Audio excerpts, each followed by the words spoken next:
السلام علیکم ورحمۃ اللہ وبرکاتہ۔ میرا کام خبریں بتانا نہیں ہے، لیکن خبروں کے ذریعے آپ کو الرٹ کرنا، آپ کو اچھی باتیں بتانا، آپ کو سمجھانا، آپ کو صحیح راہ دکھانا، آپ کو یہ بتانا کہ آپ کا اپنا کون ہے، آپ کا دشمن کون ہے، یہ میری ذمہ داری ہے۔ اسی وجہ سے میں خبروں پر ریئیکشن اور خبروں سے متعلق قرآن و حدیث کی نصیحتیں، کیونکہ اگر آپ کرنٹ سچویشن کو قرآن و حدیث سے نہیں سمجھتے ہیں تو آپ دنیا کو نہیں سمجھ سکتے۔ آپ کرنٹ سچویشن کو قرآن و حدیث سے سمجھو تو انشاءاللہ آپ کے علم سے آپ کو فائدہ ملے گا۔ آپ جانو گے کہ آپ کا کون ہے، دشمن کون ہے، دوست کون ہے۔ یہ خبر ہے جو تقریباً 2 دن پہلے کی ہے۔ یہ جو آپ اسکرین پہ فوٹو دیکھ رہے ہیں، یہ ہماری پیاری سی بہن، پیاری سی ہماری بچی جو حجاب میں ہے، چشمہ لگائے ہوئے ہے، اس کا نام ہے انشرا۔ یہ سیتاپور کی رہنے والی ہے، اور انشرا کی جو عمر تھی وہ 25 سال کی تھی۔ ابھی یہ اس دنیا میں نہیں ہے۔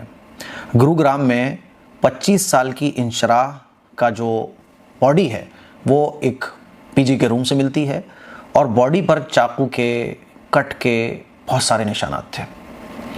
24 گھنٹے جب ہو جاتے ہیں اور انشرا کے نمبر پر کانٹیکٹ گھر والوں کا نہیں ہو پاتا ہے، تب گھر والے پولیس سے کانٹیکٹ کرتے ہیں، اور پولیس جب انشرا کے پی جی والے روم میں پہنچتی ہے تو دیکھتی ہے کہ انشرا کی باڈی پڑی ہوئی ہے، اور باڈی پر بہت سارے چاقوؤں کے نشان ہیں۔ پولیس کو سمجھ میں نہیں آتا کہ سافٹ ویئر انجینئر انشرا ایوبی کا یہ جو شو ہے، اس کی وجہ کیا ہے، کس نے اس کو مارا۔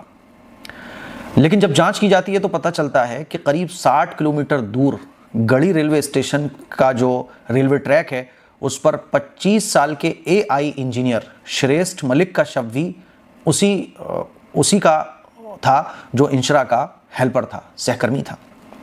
پولیس نے جب یہ جانچ کی اور سارے اینگل سے چیزوں کو جوڑا تو پتہ چلا کہ شریسٹھ ملک نے انشرا کی ہتیا کی، اور اس کے بعد پھر وہ ٹرین پر جا کے اس نے اپنی بھی جان دے دی۔ اور ابھی حال ہی میں کچھ دن پہلے انشرا شریسٹھ ملک کے ساتھ ایک ہی روم میں شفٹ بھی ہوئی تھی، یہ بھی کہا جا رہا ہے۔ لیکن بہرحال انشرا اور شریسٹھ ملک کی آپس میں دوستی تھی، آپس میں تعلق تھا۔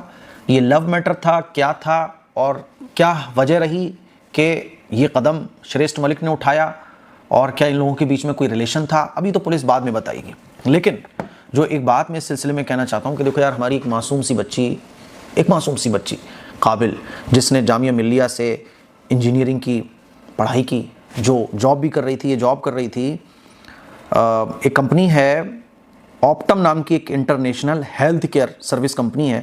تو اس کمپنی میں یہ سافٹ ویئر انجینئر کے طور پر کام کرتی تھی، اور یہ جو شریسٹھ ملک ہے وہ ان کا ہیلپر تھا، سہکرمی تھا، اور میرے خیال میں یہ لوگ ایک ہی روم میں ابھی حال ہی میں کچھ دن پہلے شفٹ ہوئے تھے۔ پتہ ہے افسوس کس بات کا ہے؟ افسوس اس بات کا ہے کہ ہم ماں باپ اپنی بچیوں کو اتنی محنت سے اس قابل بناتے ہیں کہ ان کو سافٹ ویئر انجینئر بنا دیا، ان کی تعلیم پر ہزاروں روپے خرچ کرتے ہیں، اور بڑے ارمانوں کے ساتھ ہم ان کو ایک جاب کے لیے بھیجتے ہیں، لیکن وہ پھر غیروں کی باتوں میں آ جاتی ہیں، غیروں کے جھانسے میں آ جاتی ہیں، دوستی کے چکر میں پڑ جاتی ہیں، افیئر لو کے چکر میں پڑ جاتی ہیں، اور وہ باہر کے لوگوں کو اپنا سمجھنے لگتی ہیں۔ میں اس خبر کے مادھیم سے یہ بتانا چاہتا ہوں کہ دیکھو، ایک اور لڑکی ایک لڑکے کے چکر میں ماری گئی ہے۔ میں نہیں کہہ رہا ہوں کہ صاحب وہ غیر مسلم تھا یا مسلمان تھا۔ افیئر کے سلسلے میں، دوستی کے سلسلے میں، باہر والوں پر بھروسہ کرنے کے سلسلے میں، میں صرف اپنی بچیوں سے اتنی بات کہنا چاہتا ہوں کہ دیکھو، آپ پورے دنیا میں کہیں پر بھی پڑھو، پوری دنیا میں آپ کہیں پر بھی جاب کرو، پوری دنیا میں آپ کہیں بھی جاؤ، نو پرابلم۔ غیروں کے ساتھ، غیروں سے مطلب میرا یہ نہیں ہے کہ صاحب وہ غیر مسلموں سے تو اور 10-15 ہاتھ دور رہو۔ یہ تو ایسا زہر ہے جس سے بچنے کے چانس ہی نہیں ہے کچھ، اور یہ ایسا زہر ہے جس سے بچنے کے چانس دنیا میں بھی نہیں ہے، آخرت کی بھی بربادی پکی ہے۔ لیکن غیروں پر بھروسہ، چاہے وہ مسلمان لڑکا ہو یا غیر مسلم لڑکا ہو، غیر محرم کو جو شریعت نے یہ کہا ہے نا کہ غیر محرم سے دور رہو، بس یوں ہی نہیں کہا ہے۔ مرد کی فطرت میں یہ چیز ہوتی ہے کہ وہ لڑکی کو، عورت کو دیکھ کر ایک لالچ جو اس کے دل میں آتا ہے، پھر وہ اس لالچ کو پورا کرنے کے لیے کسی بھی حد تک جا سکتا ہے۔ وہ آپ سے ہمدردی کا اظہار بھی کر سکتا ہے، وہ آپ کی خیرخواہی میں ہزاروں روپے بھی خرچ کر سکتا ہے، کیونکہ اس کو آپ کے کلوز ہونا ہے۔ اور لڑکیوں کے اندر، عورت کے اندر اللہ تعالیٰ نے ایک چیز رکھی ہے کہ وہ نرم دل ہوتی ہیں، نرم طبیعت ہوتی ہیں، جلدی سے باتوں میں آ جاتی ہیں۔ میں اپنی بچیوں سے کہنا چاہتا ہوں کہ خدا کے لیے آپ غیروں پر بھروسہ کرنا بند کرو، کسی بھی غیر محرم کے ٹچ میں آنے سے بچو۔ غیر محرم سے دوری اختیار کرو، غیر محرم سے تعلق استوار نہ کرو۔ کام ہے تو کام کی حد تک آپ کا تعلق رہنا چاہیے، وہ کام کی حد تک جو تعلق ہے وہ دوستی میں تبدیل نہ ہو، وہ بھروسے میں تبدیل نہ ہو، وہ اپنائیت میں تبدیل نہ ہو، وہ کافی میں تبدیل نہ ہو کہ صاحب آپ کافی پینے جا رہے ہیں اپنے دوست کے ساتھ۔ ایک آدمی، ایک لڑکا آپ کا دوست کبھی نہیں ہونا چاہیے۔ آج کل دھوکہ بہت ہے، آج کل فراڈ بہت ہے، آپ کو کب کون سے جال میں پھنسایا جا رہا ہے آپ نہیں سمجھ سکتی ہیں۔ اسی لیے آپ صرف بھروسہ کریں اپنے گھر والوں پر، ماں باپ پر، آپ بھروسہ کریں اپنے بھائی پر، آپ بھروسہ کریں اپنے شوہر پر، آپ بھروسہ کریں اپنے ان لوگوں پر جن کا بھروسہ ایک دم کلیئر ہے۔ یہ میں آپ لوگوں سے کہنا چاہتا ہوں۔ آپ اپنے ٹیچر پر بھروسہ کر سکتی ہیں جو آپ سے عمر میں بہت بڑے ہیں۔ یہ نئے نئے ٹیچر نہیں جن کہ آپ نے کوچنگ جوائن کی تو ایک ٹیچر ہیں جو صاحب آپ سے بڑی ہمدردی کا اظہار رکھتے ہیں، وہ آپ کو پرسنل کوچنگ کے لیے بھی بلا رہے ہیں، وہ ہمدردی نہیں بات کر رہا ہوں میں، تاکہ ہماری بچیاں ایسے نشانے سے بچ سکیں، ہماری بچیوں کی جان محفوظ رہے، ہماری بچیوں کی عزت محفوظ رہے۔ یہ میں آپ لوگوں سے کہنا چاہتا ہوں۔ ہر 4-6 دن کے بعد ایسی خبر مل جاتی ہے کہ وہ لڑکی جس نے اپنے ماں باپ کو چھوڑ دیا غیر مسلم کی محبت میں، اب اس کی بڑی برآمد ہوئی ہے۔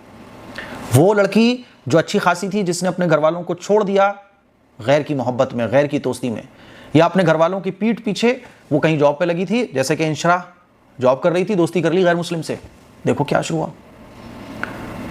لڑکوں سے، آدمیوں سے جو آپ کے غیر محرم ہیں، خدا کے واسطے دور رہو۔ اللہ نے، اسلام نے یوں ہی نہیں کہا کہ غیر محرم سے دوری اختیار کرو، اس کی وجہ ہے۔